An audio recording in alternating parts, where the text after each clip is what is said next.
So I here today on Poet to Poet, Writer Writer. My name is Doug Holder, and we're here with Sally Cragin, who is a true Renaissance woman, a resident of Fitchburg, Mass, but used to live in Somerville, and she has made an impact in the arts in Fitchburg as well as in the schools.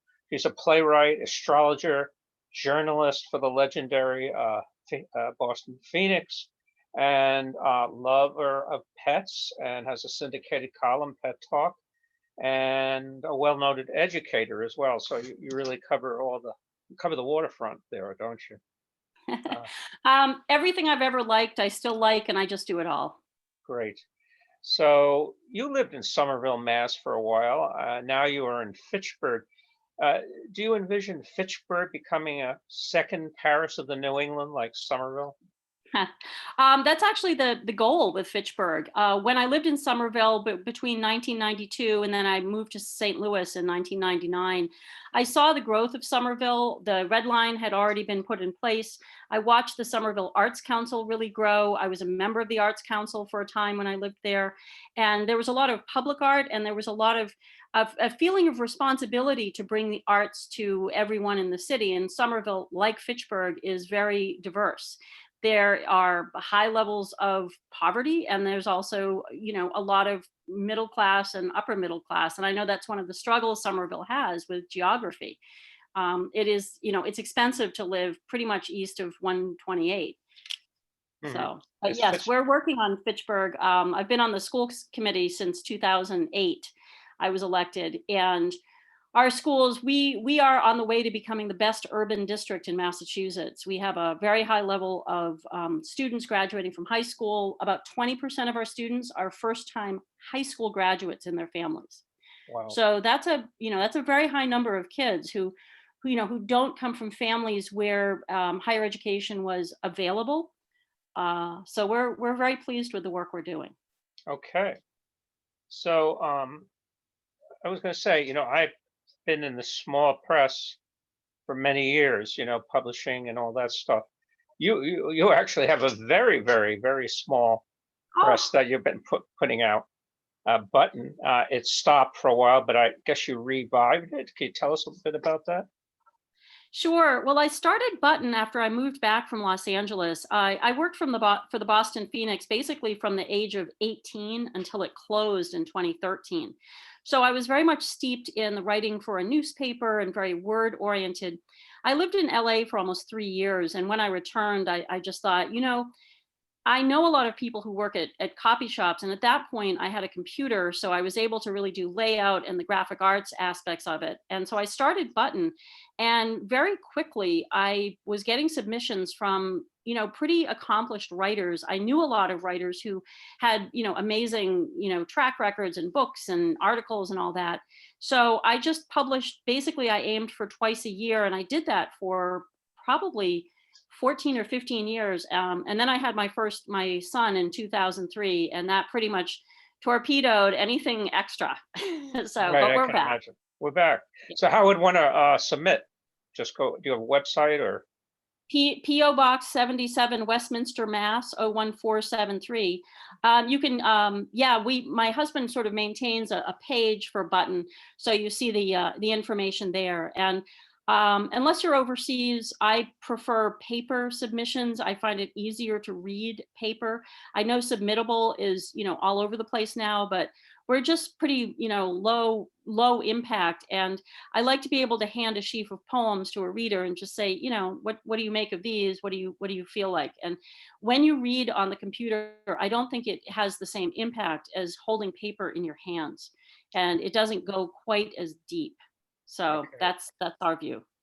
Now you started at 18, as you pointed out, at the legendary Boston Phoenix.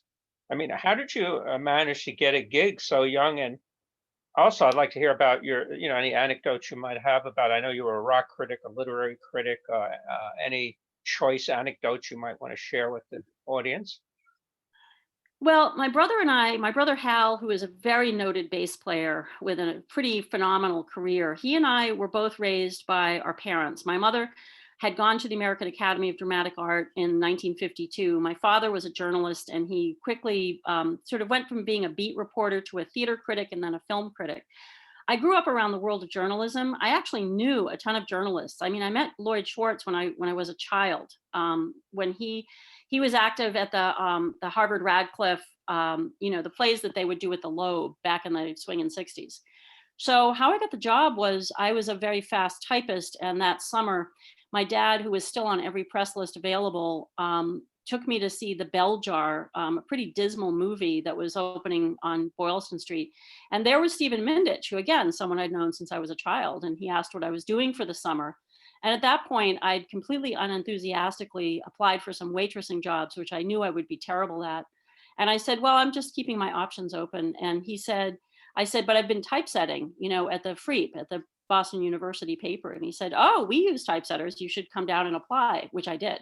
So I went down the next day, and I basically, I got a job. And as my dad said, it doesn't matter how you get a job. It matters if you can keep the job. And typesetting was very intense because of the deadlines and the perfection of the typing. We were not typing on screens. We were typing on keyboards, and what was produced was punch tape. So I learned how to read the punch tape, and I could also slow myself down enough to be pretty accurate over time.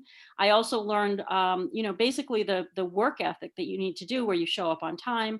And while I was in the newsroom, lo and behold, there were writers kind of wandering around, and editors, and I just started talking to people.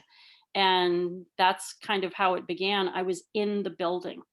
And I worked on my first rock review for about 6 months. I took on a band called the Slits, which was a legendary all-female punk band that had done a record that still sounds amazing and new. And it was, for our first assignment, it was completely nuts because I had no language to discuss it.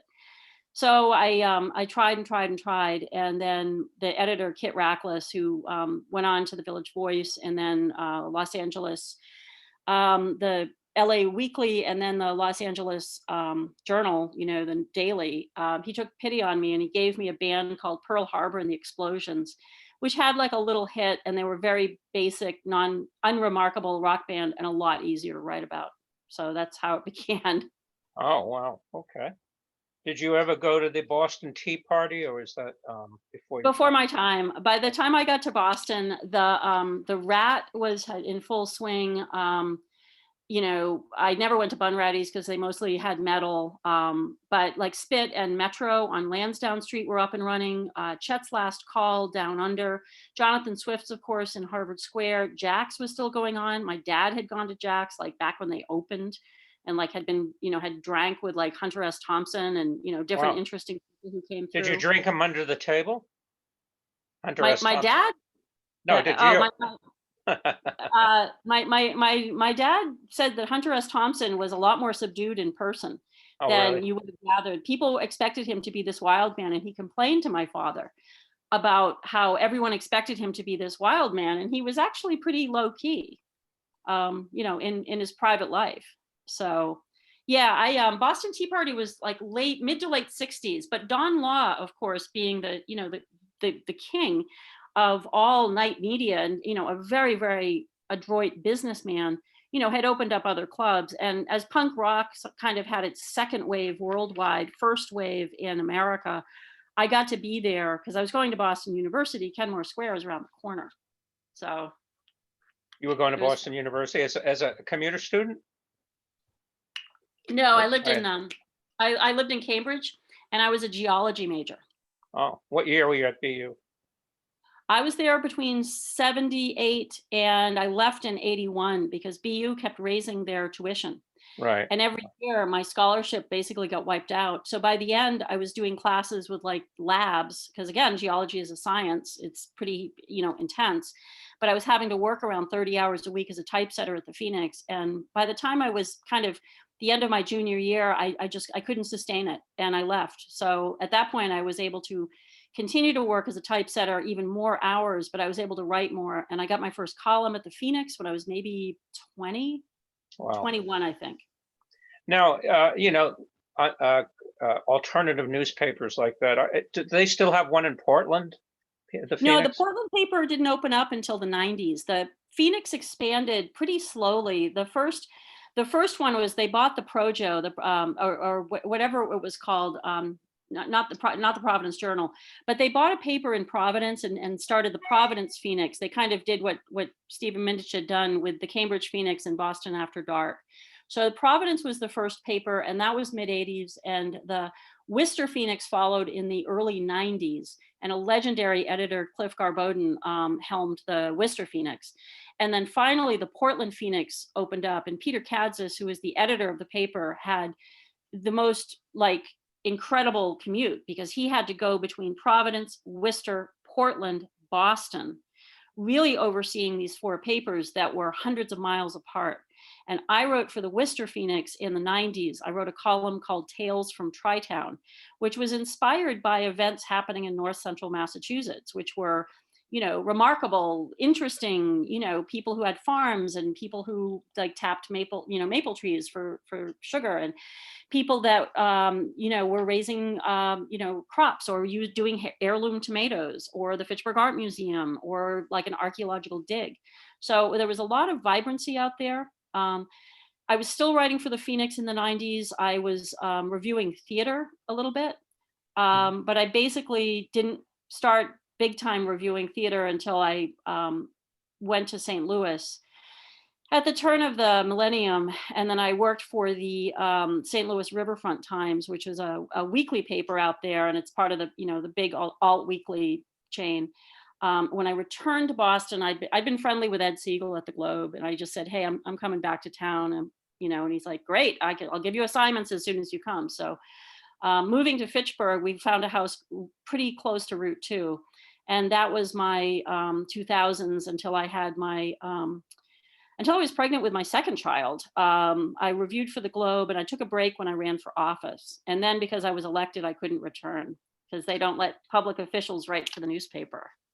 Now, The Phoenix had those assumptions. you don't, I mean, the only, I think, alternative quote unquote paper now is the Weekly Dig in Boston. I don't see that kind of stuff that we had, the real paper, the Boston Phoenix, all that coming back. Do you? In print, I think it should. Well, the cost of the Phoenix never paid. No one got rich writing for the Phoenix. But what you got was a resume. And I really think it would be, having the will. I mean, the little subway paper that was, you would see everywhere, that was completely anodyne, in its content. I mean, that's kind of where we're at. It's not about writing articles, it's about doing apps. So I think that there's an appetite for long form journalism and decent criticism, but I don't think anyone's really providing it aside from these gigantic, very well-established papers. Mm-hmm. In my time at the Phoenix, things like TV reviewing didn't really happen. Hot Dots was the TV listings column done again by the legendary Cliff Garbodin. But what you see now in terms of coverage, I mean, the Phoenix went from covering movies, and we would put like Samuel Beckett on the front cover. Okay. Mm-hmm. Mm-hmm. I don't know what world that is anymore. All right. I don't think so. So I was going to ask you, you're an astrologer too, and like you were saying, you have a couple of books at least out on astrology. How, I mean, a lot of people love that, and others are skeptical. What would you say to the skeptics of astrology? So, prove that there isn't validity to how people behave when the moon is waxing. The column I wrote from 1997 through 2013 for the Boston Phoenix newspaper chain was called Moon Signs. I emphasize the phases of the moon. So the new moon, the waxing quarter, the full moon, the waning quarter, the crescent moon, the new moon again, and also the signs. It's been, it really was the first science that kind of amalgamated both psychology and economics and animal husbandry and agriculture along with astronomy. So human beings are a very curious species, not as curious as cats in some ways, but very curious. And what I'd say to skeptics is, there's a lot of folks in that same boat, but are there people that you get along with really well? Are there similarities in their birth signs? Like, do they have, do you get along with people born under, fire signs or earth signs? Are those the folks born in like May, January, September? Like, are those people really simpatico with you? But yeah, the astrology kind of came about because I've been around it my whole life. And I was talking to Peter Kadzis one day because I'd been doing charts and things for friends like all through the 90s. Once I moved to LA, and I found some really interesting books, and it just really awakened my interest in something, again, I'd been exposed to as a child. And Peter was like all for it. And the late Caroline Knapp, who was the lifestyle editor, she was all for it. So I said, Oh, didn't yeah. she? I remember she wrote about the eating disorder she had. She's passed Yes. alcohol or eating. I can't remember what it was. I was kind of both. Yeah, it was kind of both. Yeah. Yeah. It was a very, very, very tough things that she had to endure. Again, but she was also for, a big chunk of her life, she was at the Phoenix, editing this whole section. And again, when you work at a weekly newspaper, it's not as hectic as a daily newspaper, but in some ways it's more intense because as you get closer to publication, you've got more long form articles, you've got a big section to kind of be responsible for with all the fact checking and the rest of it and managing writers. So again, by that point, I think that was my 5th column for the Phoenix because I'd covered local music for a time. I did fashion for a time. It was my way of rebelling by being a fashion writer. That was wicked fun. I so enjoyed that. And then Tales from Tri-Town. So the moon signs column was interesting because I heard from people all over the country, and I hear from people all over the country. There's a real, it's something that, folks can connect with on many levels. I mean, the great poet, James Merrill, he had a thing with Ouija boards. So, and Ted Hughes, poet laureate of England. I mean, he was a very devoted follower of astrology to the point where his last book, he actually waited for Uranus to move like right into alignment with his sun sign, which was Leo, to publish. Wow. So major. Were there more major poets like that who actually went by the sun, their astrological maps or whatever? Teddy Hughes, you mentioned. Charts. I'm sorry. Yeah. Yeah. Absolutely. Yeah. Wow. I mean, I since doing this professionally for now going on, 30 years. I mean, I anytime I see any evidence that someone mentions this, and again, the writers, the world of writers, they're curious people. So why not? And again, astrology is based on mythology. It is not based on Nordic mythology or Indian mythology. It's Greek mythology. And most of us of a certain period, get an education in the classics. You get grounded in the idea of learning about Greek mythology. Okay. So anyway, it's got a wide application. But yeah, so I've written a couple of books because I got a little tired of writing things that expired at the end of a week or a year. Yeah. And my first book is this one, The Astrological Elements. Okay. Elements. Yes, there are 4 elements in astrology: fire, earth, air, and water. It's the same for Chinese astrology, but they add iron, which is sometimes referred to as metal or gold. So the astrological elements deals with the 12 signs, element by element. I noticed that. Yeah. Go ahead. I'm sorry. I don't mean to interrupt you. That's okay. So this book, I pitched it to Llewellyn, and they were, very interested. So I wrote it, and it has since been translated. It's been sold overseas. I should have brought the Czechoslovakian copy of it, which is hilarious. I'm assuming it's my book. It's basically a bunch of Czech writing and then my name. It's been translated in Virgin Islands, India, Canada, like that.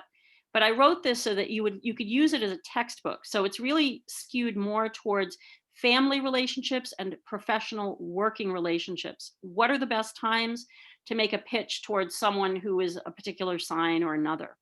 So this was fun. And I actually wrote a chapter in this book that wasn't in the galley, which freaked me out. But then I realized that was book number 2, which is Astrology on the Cusp. So people born at the end of one sign and the beginning of another sign, this is the book about them. It is still the only book about people born on the cusp. I just got reached out to by Cosmopolitan, who was doing an article about, cusps. And that was cool. So this book, I think the most recent place it got translated was Estonia. For some reason, like socialist democracies find astrology really interesting. But when it sold to India, I was like, wow, like, oh my God, you guys like totally wrote the book. Your astrology is 5,000 years old, not 22,000 or 2,500. So this is book number 2. And then if people are really into this stuff, a good place to start is the Moon Sign book. So Llewellyn publishes this every year, and this is the 2021 edition. And the piece I write is the new and full moon forecast. So for 2021, and I wrote this back in almost 2019. So I talk about how to recognize the phases of the moon. What's the moon doing? Here it's, it's getting bigger. Now it's getting smaller. What should you be doing during these times? Well, I'm a Cancer. How's this 2021 going to play out for me, or has it? Good, actually. Really? Much better than, especially especially like the summer. Really? Summer is good. It's a time for expansion. The last 3 years were definitely critical. Like the hard work would have paid off, but it was a little more hard work than you might have anticipated. I know with writing, it's just, you do a lot of work, and you have to do it for the love of it, just because of the nature of publishing. But the Cancers generally, can land on their feet pretty well. The bottom line is that they're a self-sufficient sign, they're domestic, they're well defended, they're a cardinal sign, they're born at the start of the summer solstice. Cancers are extremely sensitive, and they feel that, but what others tend to see is that they really have their act together. It's very domestic sign, and it rules baking, and it rules massage, and it rules like ceramics. So Yeah. So it's one of the 3 water signs, the other being Scorpio, which is the scorpion, and then Pisces, which is the fish. So Cancer is the water sign that can actually be in more environments than Pisces, which likes to work backstage, or Scorpio, which tends to work alone. So Cancer can do both. Now, I know we share this in common. We're cat lovers. And you've actually had a program in the Fitchburg schools that cats help with learning. I know they're therapeutic too. I mean, I know my own Cats is a very therapeutic cat for me. I mean, he's just, just by petting him and interacting with him, I feel better all the time, and just seeing him staring out into the distance, his beautiful eyes. But I mean, it's just, the whole experience of animals is a beautiful thing. You talk about how these, your cat therapy or pet therapy program. It's actually pet therapy. I mean, we have a number of species involved. So I had a really wonderful little cat named Wendell Cat, and I had been very active at the Fitchburg shelter, getting that up and running again, because we didn't have a shelter out here.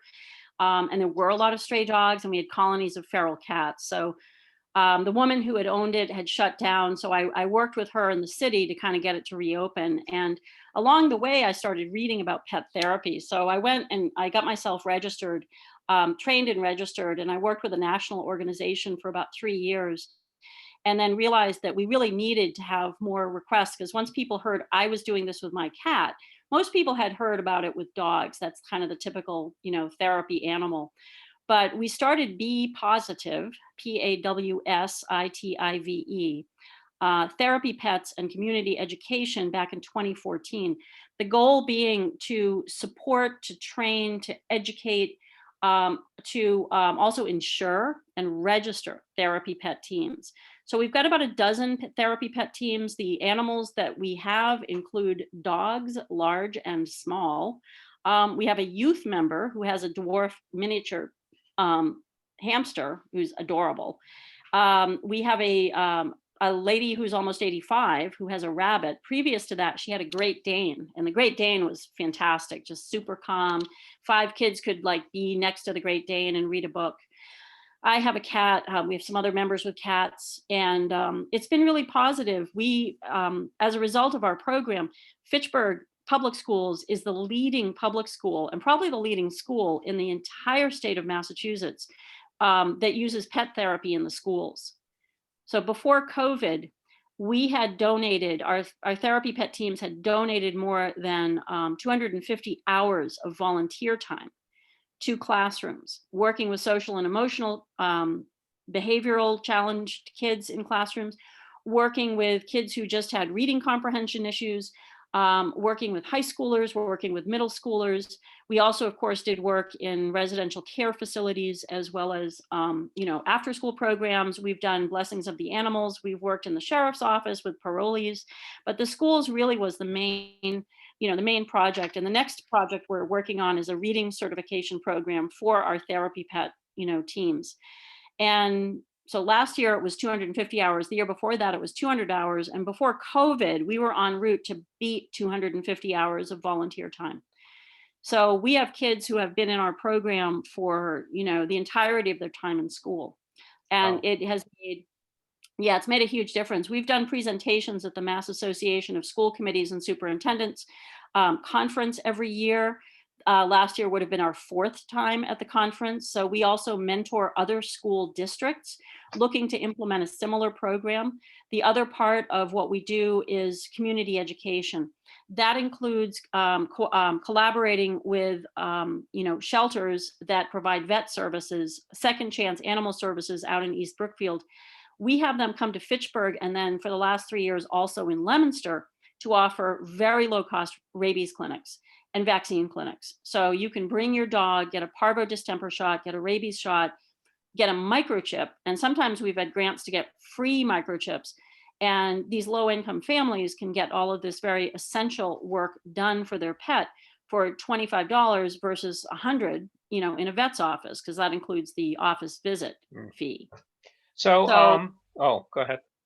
Well, I was just going to add, Yeah. we do all school presentations about how to take care of a pet, how you don't yell at a pet, how you use a soft voice, how important it is to spay and neuter a pet, because everybody loves kittens.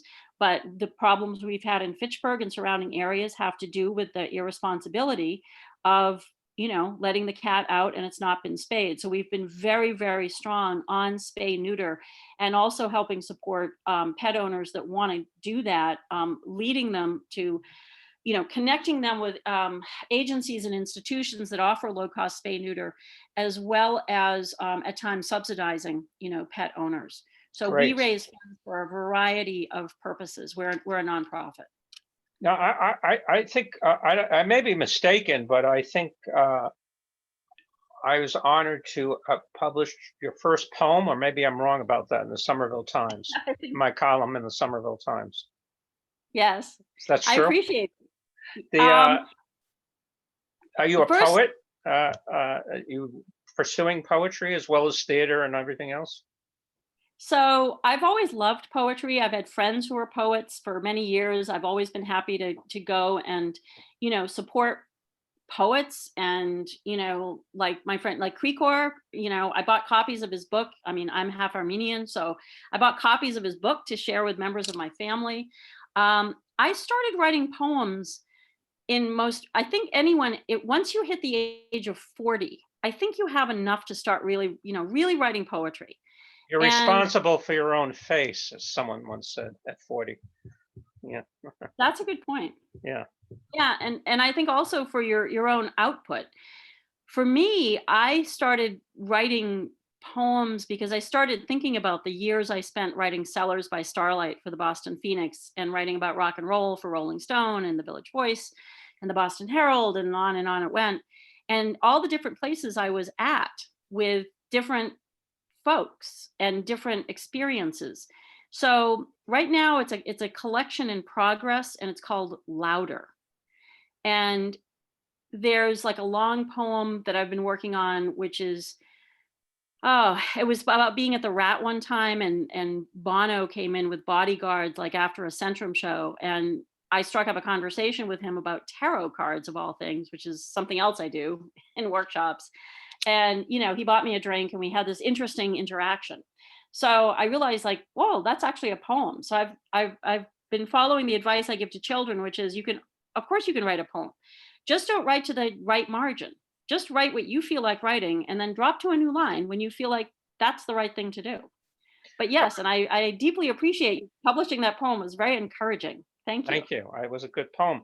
Uh, by the way, just going back to the cat question, I interviewed a journalist like yourself, and she does cat mysteries. You familiar with Clea Simon? I've Clea known Simon? Clea since we were in our 20s. I Absolutely. probably Yeah, knew that. Clea, Yeah. So yeah. she writes these good mystery novels for a detective and her cat. Yeah, so it's great. Yes. She wrote a really fun one set in the rock and roll world, kind of in the 80s as well, which I enjoyed. And So I yeah, interviewed no, Clea, I interviewed her husband, who was a jazz critic, also for the yeah, Phoenix. John Gorelick. Yeah, Yep. yeah, it's wonderful. Yeah, John was actually he was the music editor for a very long time. And then I think Carly Carioli took that on because John became the arts editor. But yeah, John has been a very devoted, jazz writer, and I've known them both. Again, the world of social media. I don't get to see them in person, but I'm really glad they continue to do what they do. It's wonderful. Yeah. Now, tell us about. I mean, you must be exhausted, but tell me about the play you're working on. You're a playwright as well. You're involved with this. What's Stratford Theater? Or what's it called? It's the Stratton Theater. Stratton Theater in Fitchburg. Yeah. And So go ahead. well, so in Fitchburg, I've been on the school committee for 13 years.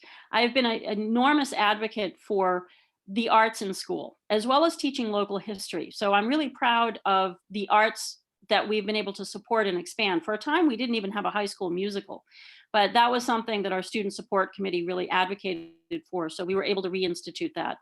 The play is called Artists and Ancestors, and it's a series of 5 vignettes, and we are performing it out of doors at Forest Hill Cemetery in Fitchburg. Our theater, our Stratton Players, is 97 years old. We are one of the oldest theaters in continuous operation, in New England, if not, anywhere.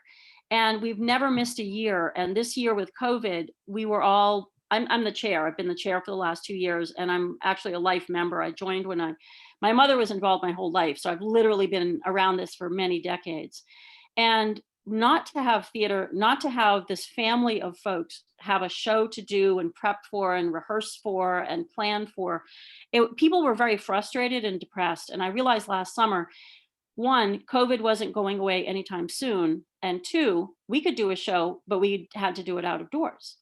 And we had to have a show that would not have a lot of people either in the audience or like on stage.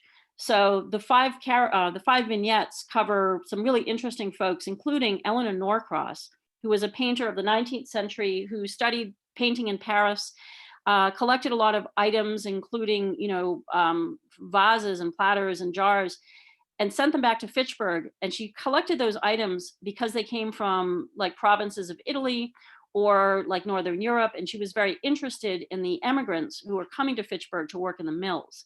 So this Eleanor Norcross had this amazing idea of having, an art collection that would reflect the heritage of people in the city. And she gave the money to start the Fitchburg Art Museum, which was founded in 1925. 1927, because they're not as old as we are. And H.M. Francis, who actually provided some of the design plans for your Somerville City Hall. That's not in your Somerville City Hall website, but that is a fact because we have that in the Historical Society at Fitchburg. I believe you.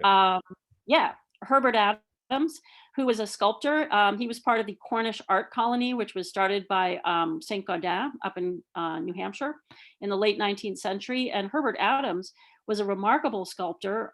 He did fountains, he did landscape, he did environmental pieces. He did the Library of Congress doors. He did the Jefferson Building. He did, notables. He sculpted Woodrow Wilson's, bust. He was a friend of President Wilson. So there are some amazing people buried in this cemetery in Fitchburg, Massachusetts. The audience will come, and the audience will, unlike a theater where you sit and you watch, the audience will move from site to site, and they will see reenactments.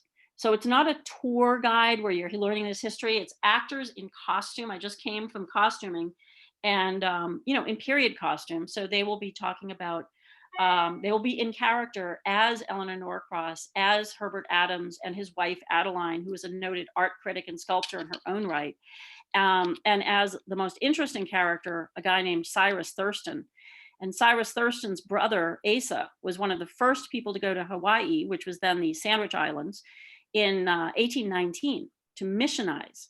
So the family in Fitchburg, the Thurston family, basically divided, and there's still Thurstons in Hawaii. But the brother who stayed, Cyrus, became a music teacher. He ran music schools all over Central Mass, but he was also the overseer of the poor. So he ran the almshouse, and he wrote these extraordinary documents in our city reports dating back to the 1880s, where he talks about the poor people who have come, the unfortunates, and then also the tramps who came through, because cities were responsible for getting the upkeep of new arrivals from the towns those people came from. So if you were a resident, you paid taxes, but if you came from Lunenburg or Ashby and now you're in Fitchburg and you're asking for support from the almshouse, the city of Fitchburg at that point had to reach out to the government, such as it was, of the town offices of Ashby and Lunenburg, and say, hey, we have your residents here. You need to pay us for their upkeep. So it's a really interesting, the pieces are set between 1880 and basically 1925. And it's been really fun. I like writing plays, and I really like doing theater. It's the best. Well, it's been a pleasure to talk with you on Poet to Poet, Writer to Writer, and we're looking forward to seeing even more of your work come out as the years go by. So thank you very much, Sally. Doug, thank you for asking, and thank you for your to the world of poets and writers. Okay. Thank you.